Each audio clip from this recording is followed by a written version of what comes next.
everybody. Hello. I am Strati Papa Giorgio. I am Father Michael Tischel. And we are An Imperfect Podcast. Dan. Just kidding. Cue music. Yes.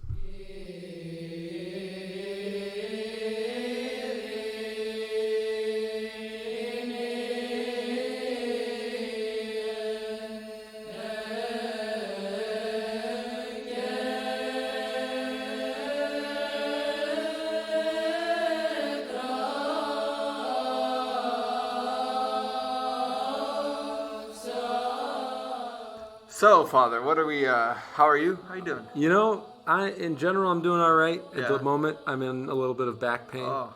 So if I start squealing in agony during the podcast, don't mind me. I'll just be writhing on the floor here.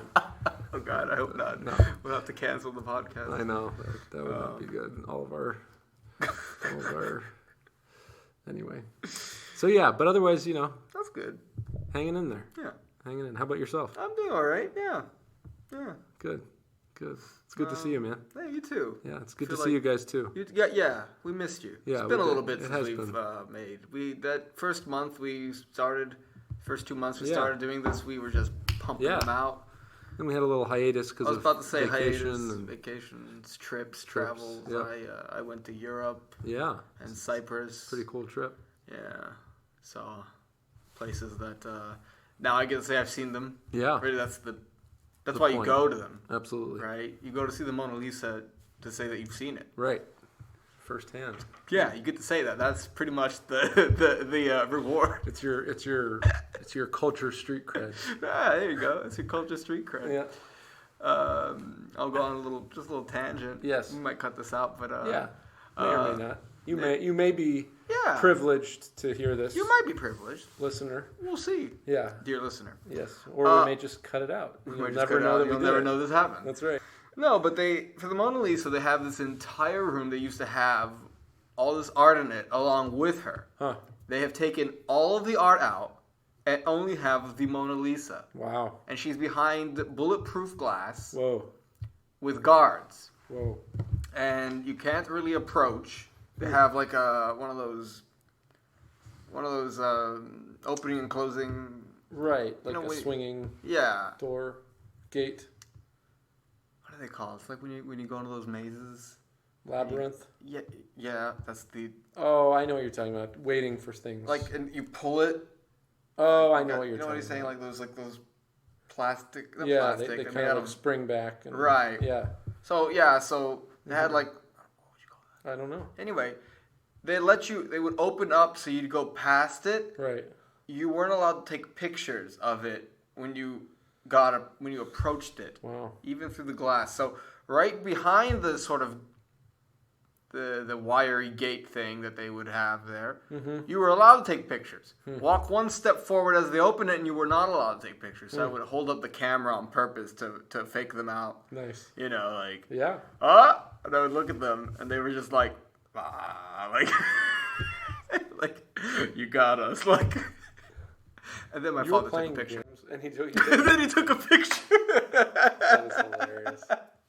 He was right behind me, and then he took a picture, and I was like, "Great, they're gonna throw us out of the loop." Wow. You were playing games. I was with playing games of guards, security. Mona Lisa. Jeez. You're lucky they didn't. Throw us out. Yeah. Yeah. Or I don't know. Yeah. Throw you in jail. Trying to capture the Mona Lisa. But right behind that, it was okay to take as many pictures as you wanted. Really? Step forward 1 inch, you're not allowed to take pictures. I couldn't understand it. Huh. It was weird. But Life is filled with arbitrary really though. rules and But regulations. anyway, overall, I had a good. Summer's not over, but I had a good trip. Good. Glad to hear it. Yeah. Glad to hear I it. posted some stuff on our Twitter and Instagram Nice. from our trip to Cyprus. Yes. And the museums, all the archaeological, Byzantine, Beautiful pictures. and Celtic, Orthodox Yep. artifacts in those museums. Really neat to see firsthand. That is really neat. That is really neat. They didn't have the Book of Kells. They didn't. No, Where'd it go? at the British Museum. Is it in Ireland, I think? Okay. Or is it, I don't remember where it is. Interesting. Somebody could probably tell us Yeah, tell in us. the comments. Can you speak through the microphone? Yell it. If you yell it loud enough, we may be able to hear it. I meant in the comments. No, I meant that. I know what you meant. Cool. Yeah. Wonderful. Well, it's good to have you back. Yeah, it's good to be back together again. The band's back together again. And so today I was thinking we could talk about... Yeah. I think we lost... Father. Yes. Oh, sorry. Yeah. That's exactly what we were going to talk about, though. What are we talking about? Taking a nap. Snoring. Oh. Taking a nap. Okay. The spiritual significance of taking a nap. Now, I know what you're thinking. Right. I don't know. You're trying to justify laziness. Ah. And while they might that might be true to a certain extent, right. I struggle with that. I think it's not. There is something to this significance of the nap, or its equivalent, whether it's drinking some tea or something like that. And to be completely transparent, I did not get this from my own brain. Right. This concept originally came via the teachings of a contemporary elder and theologian by the name of Father Raphael Noica, who was a spiritual child of Elder Sophroni, and through the teachings of Elder Sophroni himself, who used the practice, you could say, of drinking a cup of tea, right? Because he lived in England for a little bit, or for a while, and he said, when you reach the brink of despair, take one step back and drink a cup of tea. Yeah.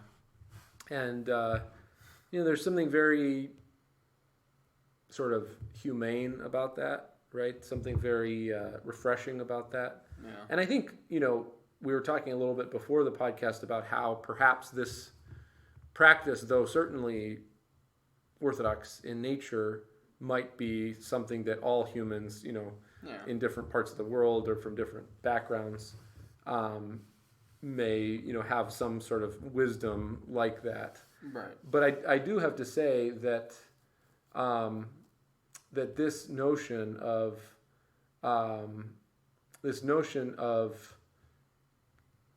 taking a step back, of knowing when to push and when not to push, and of not being sort of unrealistic, that it definitely has its place, its very central place, in our tradition, based on, I think, our understanding of who God is.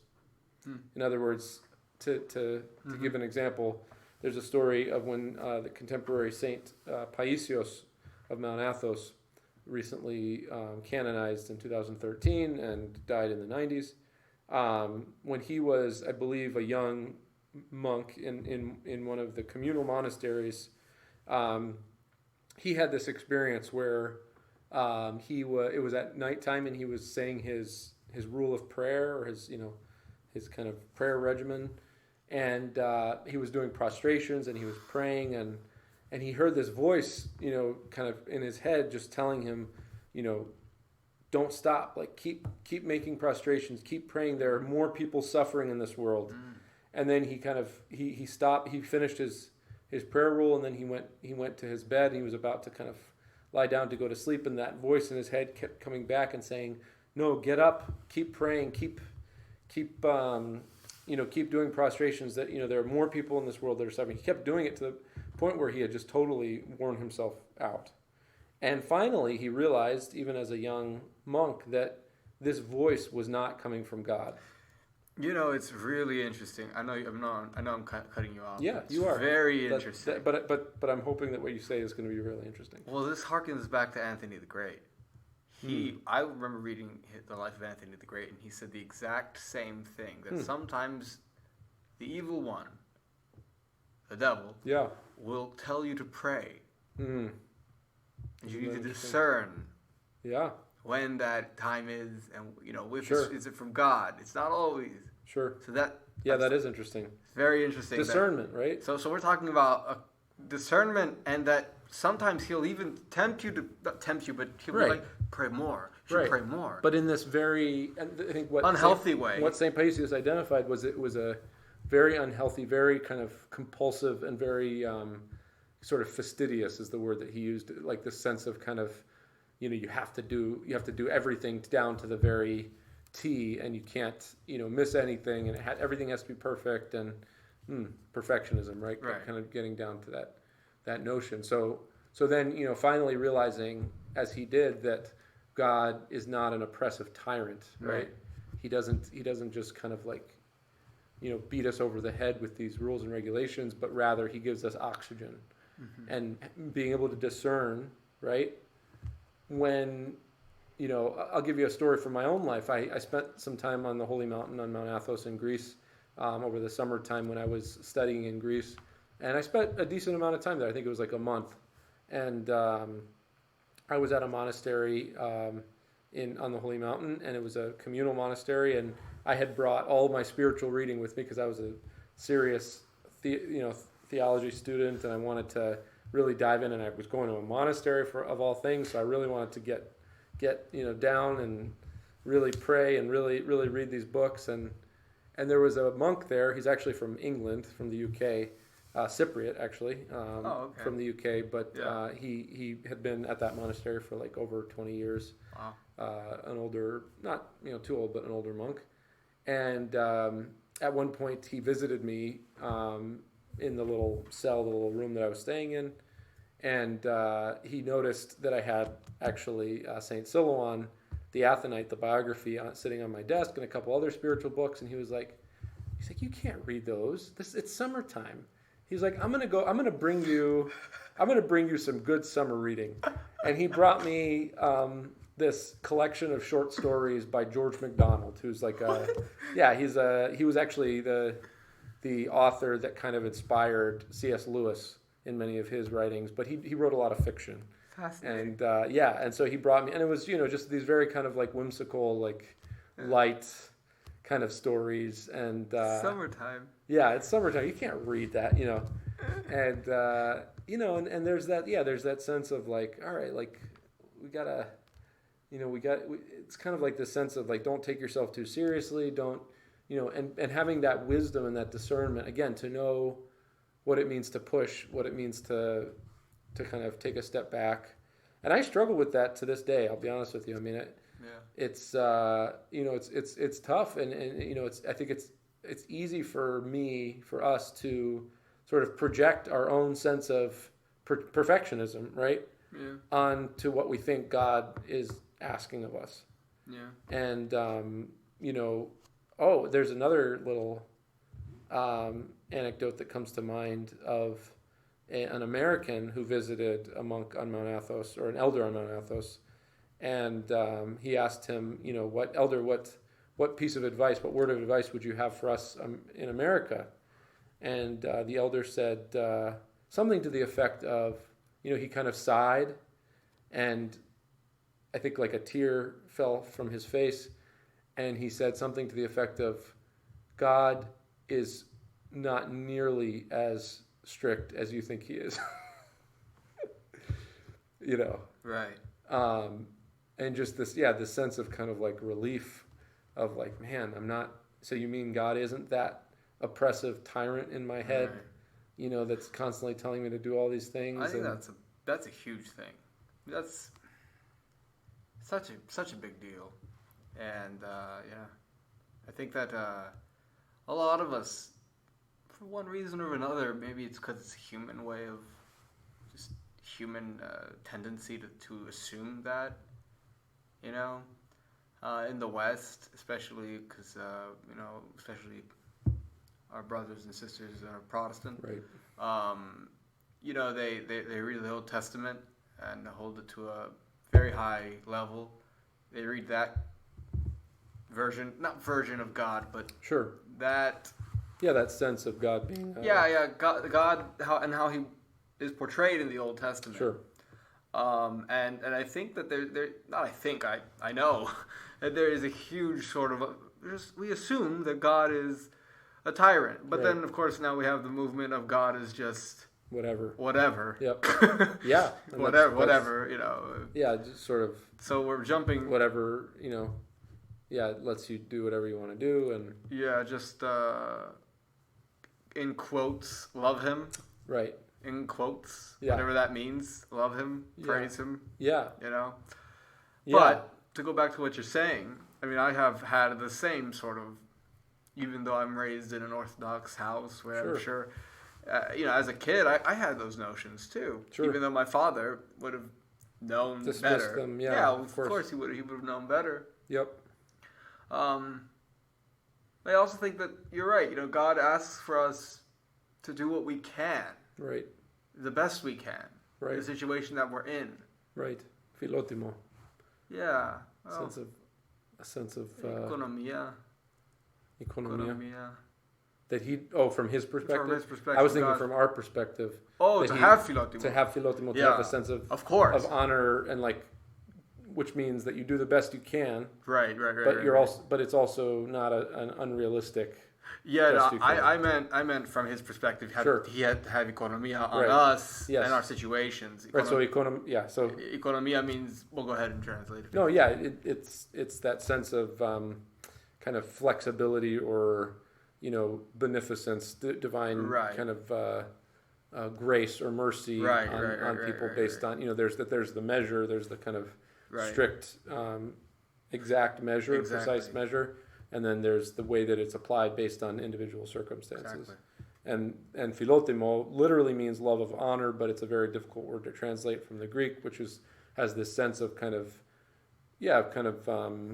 knowing your measure, knowing your duty, knowing having a sense of gratitude towards God and neighbor. It also and I'm not a linguist, but philos means friend, but also is the word for love as well. The friend love. Yep. And timi is honor. Exactly. So exactly. So to have philotimo, I think is so to be honorable. To be honorable. To have treat others with friendship in a sense. Yeah, and yourself with love and yourself. Sometimes the honorable thing to do in a situation where you're being lambasted by certain thoughts or things like that is to take a nap. Yeah, I like that. I truly believe that. I think I'm not saying sleep away the whole day. Right. I'm not. I mean, talk about people that the very guy who said this, Father Raphael Noica, is a hermit who lives out in the mountains of Romania. Mm-hmm. He's not the one he's not just sitting there, drinking coffee and smoking cigars. This guy is the real deal, And yet, as the real deal, he's acutely aware of our fallen human condition and our limits and our limits. Yeah. And so, no, we don't fall into this state of just complacency, indifference, this kind of laziness. We're called to be awake, to be alive, but the question is at what point are we called to push, and at what point are we called to hang in there? And part of hanging in there is taking a nap. Yeah. Right. So the times when we push are the times when we feel that sense of, okay, I'm ready to go. Like I'm my batteries are, I've got something in my batteries, right? But we often, in our kind of self-inflicted, our own idea of what we should be. Yeah, what we think we should be. Exactly. Yeah. Our own idea of what we think we should be.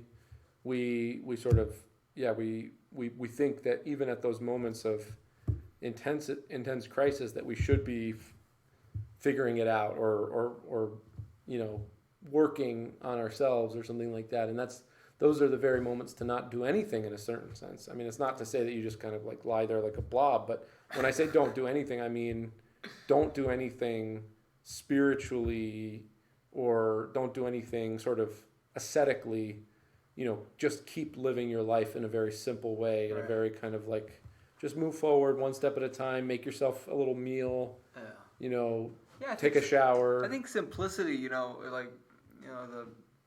older generations, especially from the Greek, those generations were so simple. Right. They did their chores, they did their work, they went to bed, they woke up, they did their work, they did their chores, they went to the cafe neon, the coffee, the cafe, whatever. Sure.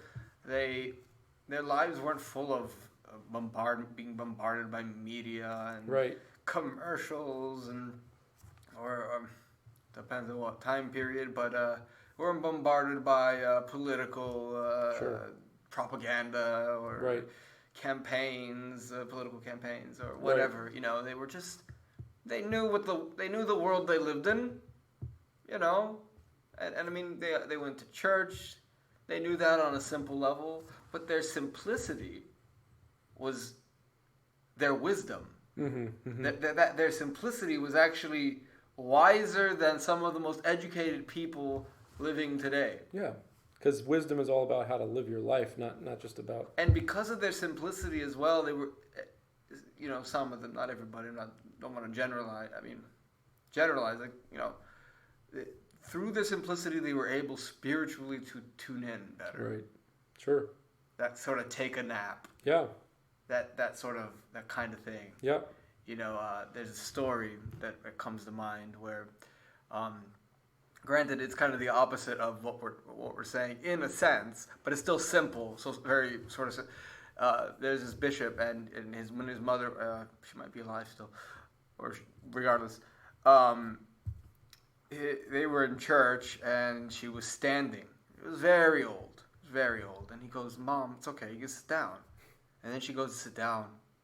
And then she stands back up and she goes, "Oh, I don't want to lose the grace or something."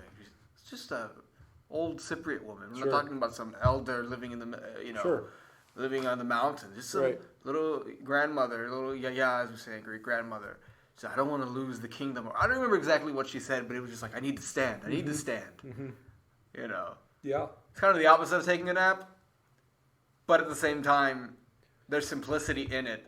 Right. In that she felt, I need to do this simple act of standing. Yeah, I don't think it's the opposite of taking a nap in the sense that both of those choices, to stand and to take a nap, are all bound up with the same motive. And actually, if we're going to differentiate, differentiate our taking a nap from any other religion's taking a nap, or any other philosophies, I think it would come down to motive, in the sense that for us, the entire motive the motive for anything that we do in life, right? If we're serious about this faith thing, right, is what Saint Silouan experienced, is what all the saints and fathers and mothers of the church have experienced, which is this taste of divine grace. Yeah.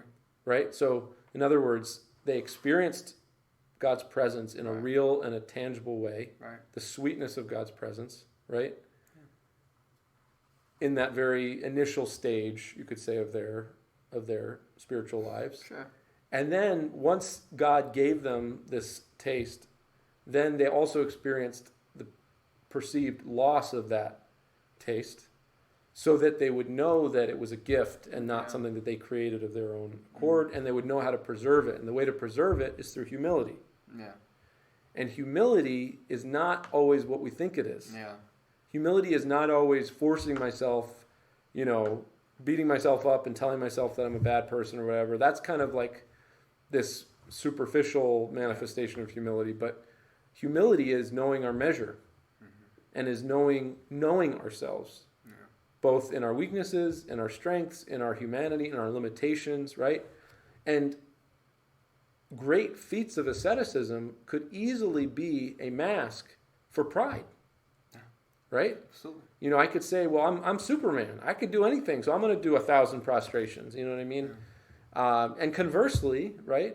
Great humility could be manifest in that sense of simplicity that you're talking about, where it's like, didn't necessarily do all these great feats of asceticism. No, she probably compared to our she definitely infirm kind of state of being. I'm sure she was a lot tougher in that sense. Right. But even just that desire to stand, right? Yeah. Not just for the sake of standing. No, not for the sake of standing. Not just for the sake of like, kind of being kind of,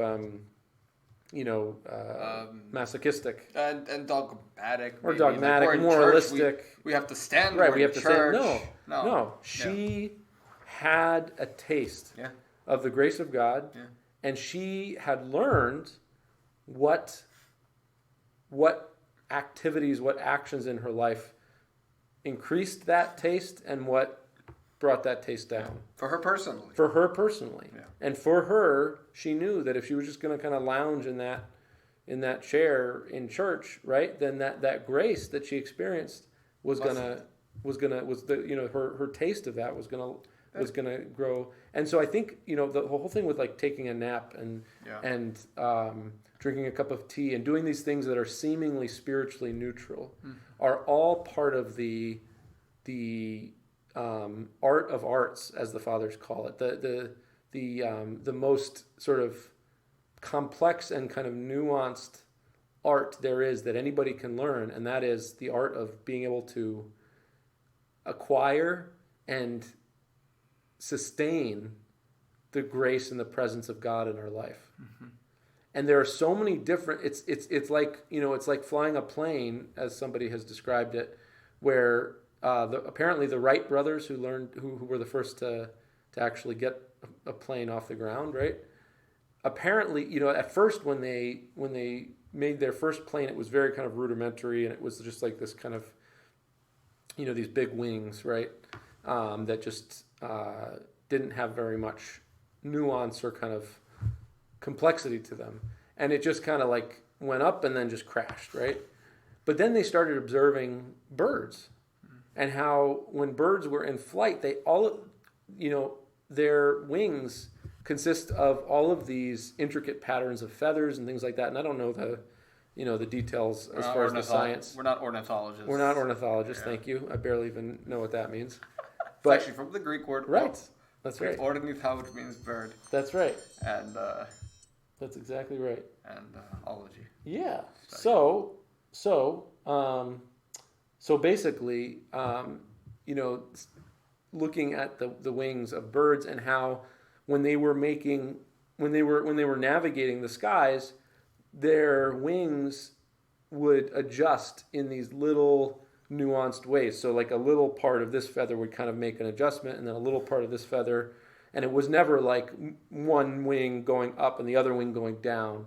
It was like just a little feather from this side would go a little up, and then a little feather from this side would go down. That's exactly what planes do. And that's what planes do. And they modeled their successful plane off of this kind of delicate tact and this delicate art of birds. And in the same way, I think when we're talking about our spiritual life, it's never this kind of drastic movement of like, I have to do this. I have to like wipe out this whole part of my life. I have to, drastically change this practice. I have to drastically, start this practice.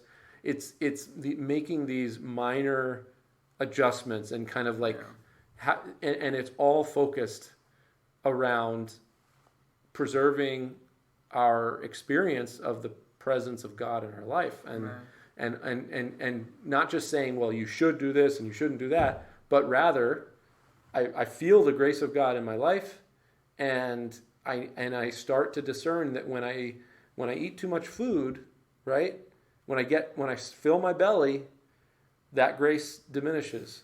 Versus when I am moderate and temperate, I still and conversely, it goes the other way too. If I starve myself, indiscriminately, and it kind of in an unmeasured way, right? Intemperately, whatever the word is. If I starve myself to an extreme, the grace goes away. Yeah. So extreme asceticism or extreme hedonism, right? They both are equally as harmful to the preservation of the grace within my heart and soul. Well, it reminds me of stories of the Desert Fathers where, so this unnamed, I don't remember the name, if they even gave him one. Yeah. He's walking through the desert, and suddenly he sees a very attractive fruit on the floor. It's not. He ignores it. Says, "No, I'm an ascetic. I do not eat that." He kept walking.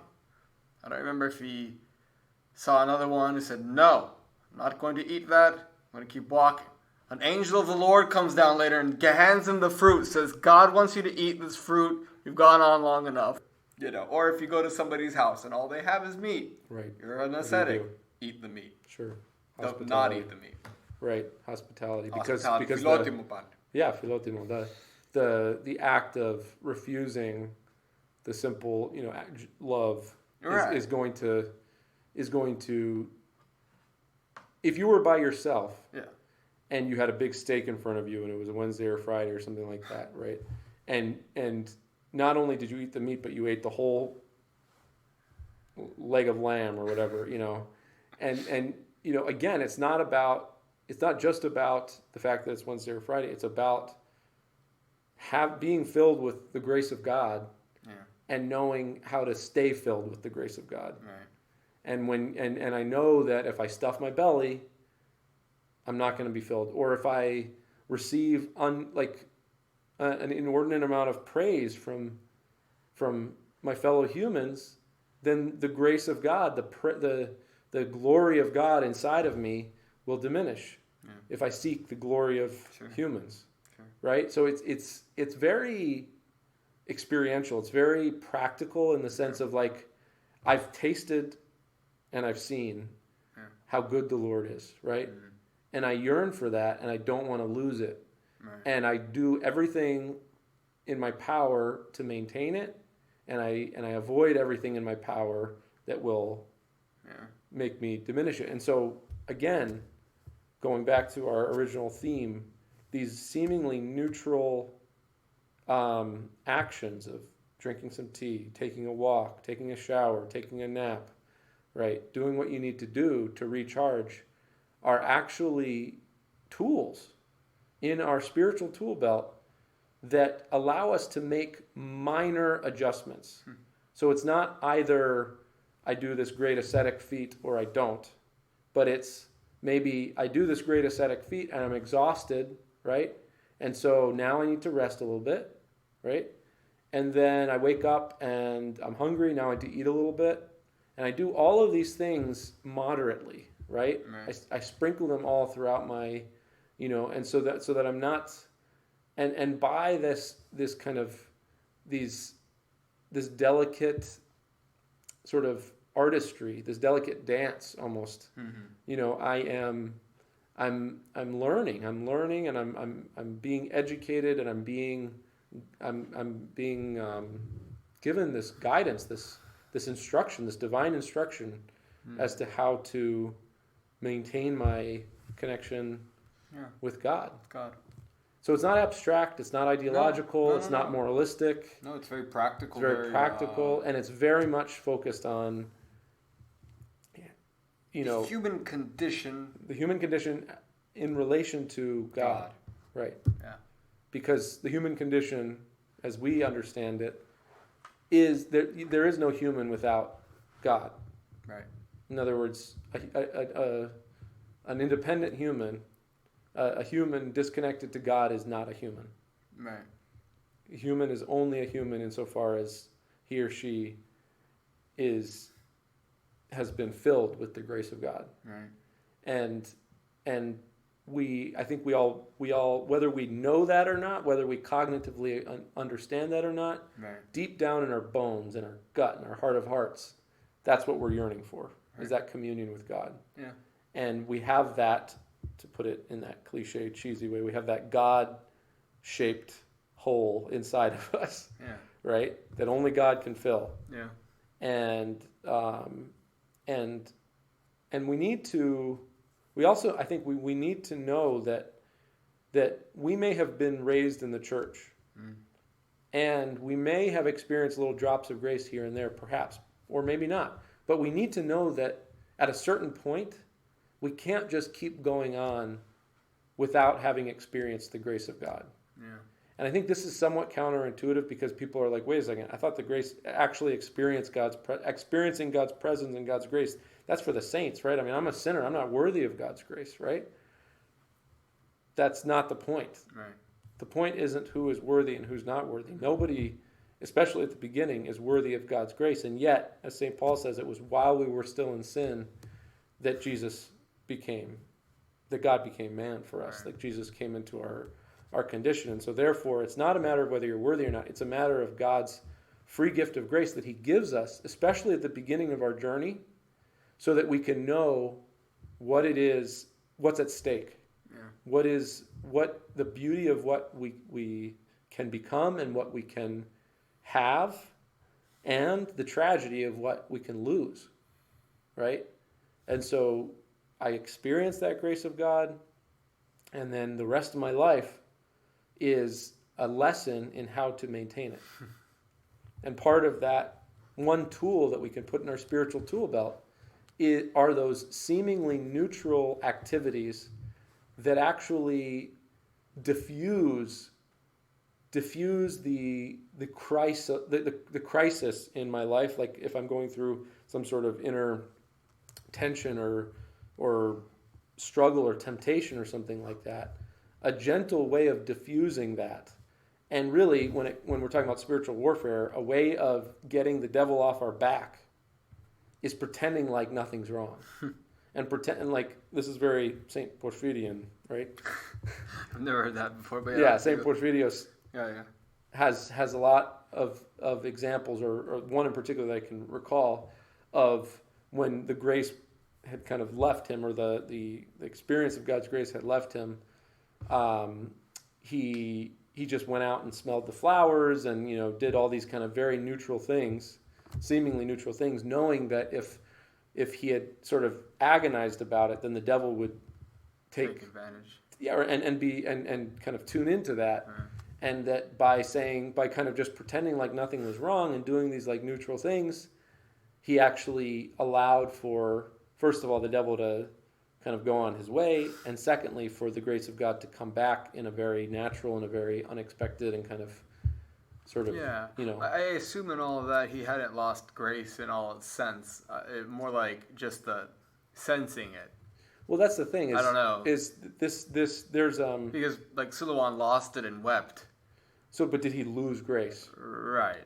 This is Silouan. Yeah. According to what I remember hearing, he did.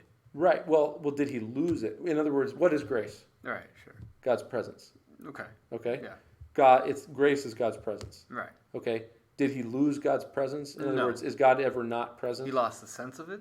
The perception of it. Perception of it. And I think this is a very significant phenomenon in our spiritual lives, in our lives, is this sense of having lost God's grace. And we believe that even Jesus himself, who is God, had that sense on the cross when he said, my God, why have you abandoned me? Why have you forsaken me? Not because he sinned, but because he was human. Yeah. And it's in our humanity and because I think he was showing us something about the depths to which he went and the depths to which we sometimes can go in our relationship with God. And I think, the mission of Elder Sophrony was really to kind of articulate the creative potential in what he called the second stage of the spiritual life. So the first stage, according to Elder Sophrony, he kind of like codified or like kind of organized St. Silouan's teachings. He said the first stage of the spiritual life is when God gives us this unmerited free gift of grace, this sense of God's presence, right? The second stage is when we lose that. And oftentimes we lose it because, again, we start to develop these subtle thoughts that I have achieved this, that this I achieved it. Right, that this is my possession. It's this grace that I feel is there because I have done something or something like that. And so God removes the perception of that and quote unquote abandons us. Right. Because I say quote unquote because he's there. He's always there. Yeah. Right. He's always there, but he removes that. And why? The question is, why does he do that? And what is this phenomenon? And this is what Elder Sophrony says is so significant, because if we don't understand that second stage properly and the creative potential that it has for our spiritual lives, we miss the whole point. And for him, he says, what God is trying to do is he's trying to teach us how to be stable, how to not. He's trying to teach us to be humble, right? But he's trying to teach us to be stable bearers of the grace of God. Right. In other words, just like the Israelites, right? The Israelites and their covenant with God, where it was this constant back and forth and messing it up and like fickleness. The whole thing's almost a metaphor for just the human condition. It really is. It's like, we've been given this free gift, this covenant. Manna. Right, all this stuff, and God's taking care of us, and then we go and we create idols, and we go and we complain against God, and complain against Moses for taking us out into the wilderness, and murmur. Makes you wonder how allegorical. I mean, I'm sure that something happened, but there's a lot of wisdom behind of course. the story, So much wisdom. Let's not get bogged. I guess I'm leaving kind of like not being a lot of those stories. Sure, the Israelites might have had an exodus from Egypt. Right. But when they wrote them or when they started telling them, they created wise details to those stories to give an allegory to the human condition, which are profoundly deep, mind you. Yeah. Profoundly deep on a just day-to-day level where I make idols. Right. I go to church, but then I make an idol. Yep. Out of my couch or out of my show that I like to watch. Because I think that's going to fulfill me. Yeah. I think that is going to fill the God more than the other thing that I did. Right. Exactly. So, yeah, exactly. And I mean, the other way of looking at it is that God himself, in his wisdom and in his mercy, sort of allowed for these things to happen in his divine plan for our salvation. Right. Like the Israelites wandering through the wilderness, like these examples of like some of the Old Testament figures, being beyond the age of childbearing, right? Yeah. And then Elizabeth. Yeah, Joachim and Anna and Zacharias and Elizabeth. Right. Both despairing of their ability to bear any children in a time when, especially bearing a son who could potentially be the Messiah, was like a very significant thing for the Jews. Thought of it that way. Yeah, and so in their despair, right, they had sort of given up on all human hope. Right. And it was at that point that God intervenes, right? Yeah.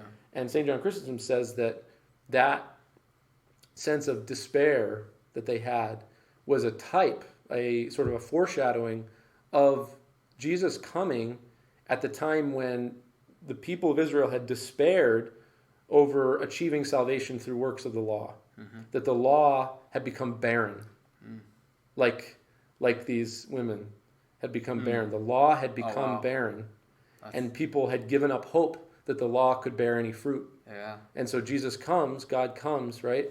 And through God's Son, right?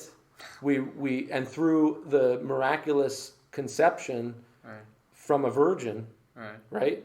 So these old people, give birth, right? And then this person who never knew a man gives birth, and there's this divine intervention into this seemingly hopeless situation. This is a great example of keep your mind in hell and despair not, right?